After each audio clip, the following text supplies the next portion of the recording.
મારું નામ ધર્મેન્દ્રસિંહ વનરાજસિંહ ઝાલા। હું સહકાર ગ્રુપ પ્રમુખ।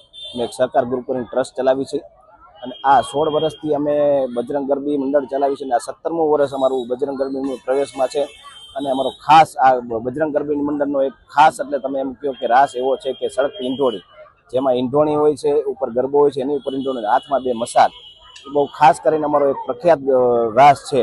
અને એનાથી કોઈ એક માતાજી માં અંબાની આસ્થા છે, જેથી કરીને કોઈ બાળાઓને કોઈ જાનહાનિ નથી થતી। અને છેલ્લે આ રાસમાં છેલ્લા અમે 3 મહિનાથી પ્રેક્ટિસ કરાવી છે અને આ 16 વર્ષથી આ રાસ અમે રજૂ કરી છે, પણ કોઈ પણ પ્રકારે કાંઈ પણ પ્રક્રિયા ઉભી થતી નહીં। બસ અમે ક્યાંક ને ક્યાંક આવું સોશિયલ મીડિયામાં જોયેલું, ક્યાંક ને ક્યાંક એવી રીતે એટલે વિચાર આવ્યો, બધા ભેગા કરીને બાળાઓને પ્રેક્ટિસ આવી, 15-20 બાળાઓને પ્રેક્ટિસ આવી, પણ એમાંથી કેવું છે 6-7 બાળા એ જ કરી શકે છે અને એક આસ્થા છે માતાજી અંબાની કે જેથી કરીને કોઈ આમાં પ્રોબ્લેમ નથી। અમે તો બસ એક માતા, બાળાઓને એક માતા તરીકે જ જોઈ છે કે અંબાનું સ્વરૂપ છે તો જ આ વસ્તુ શક્ય છે। રાસ કરવામાં ખૂબ જ આનંદ થાય છે અમને। હું આ ગરબી સાથે 3 થી 4 વર્ષથી જોડાયેલી છું અને 3 થી 4 વર્ષથી હું આ રાસ સાથે પણ જોડાયેલી છું। મને તો બહુ આનંદ થાય છે કારણ કે 6 બાળાઓ આ રાસ કરે છે, એમાંની હું પણ એક માની આરાધના આ રીતે કરી શકું એ ખૂબ જ આનંદની વાત છે। હું આ રાસ સાથે 4 થી 5 વર્ષથી જોડાયેલી છું।